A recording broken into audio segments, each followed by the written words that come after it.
Di lang langis ang nagmahal, tataas din ang singil sa kuryente ng Meralco ngayong buwan.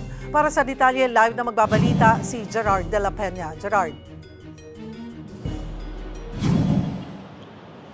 Cheryl, 64 centavos ang madadagdag sa bill ng mga customers ng Meralco ngayong Marso. Parang maliit lang pero ang ibig sabihin niyan, kung ikaw ay isang residential customer na kumukonsumo ng 200 kilowatt hours kada buwan, madadagdagan ng 129 pesos ang iyong bill ngayong Marso. Dahil daw ito sa mas mataas na singil ng National Grid Corporation of the Philippines o NGCP sa kanilang transmission charge. Tumaas din ng bahagya ang generation charge dahil sa mas mataas na singil mula sa power suppliers. Nakadagdag din ang buwis at ang Uniform National Lifeline Subsidy Rate na inuutos ng Energy Regulatory Commission. Hindi naman nagbago ang mismong distribution charge ng Meralco simula pa noong August 2022. Pero ang bad news dito, Cheryl, hindi pa kasama rito ang epekto ng kaguluhan sa Middle East. Bibihira naman daw ang mga power plant na gumagamit ng diesel.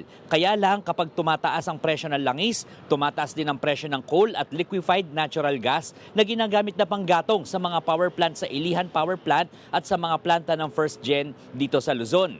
Na-order na rin daw ang mga coal at LNG na gagamitin sa buwan na ito. Kaya magkakaalaman daw sa susunod na buwan kung ano magiging epekto ng mas mataas na presyo ng langis.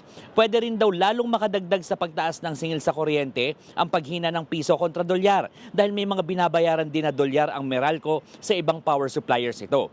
Lalo pang makakapagpataas ng bill sa susunod na buwan ang inaasahang pagtaas ng demand dahil naman sa init ng panahon.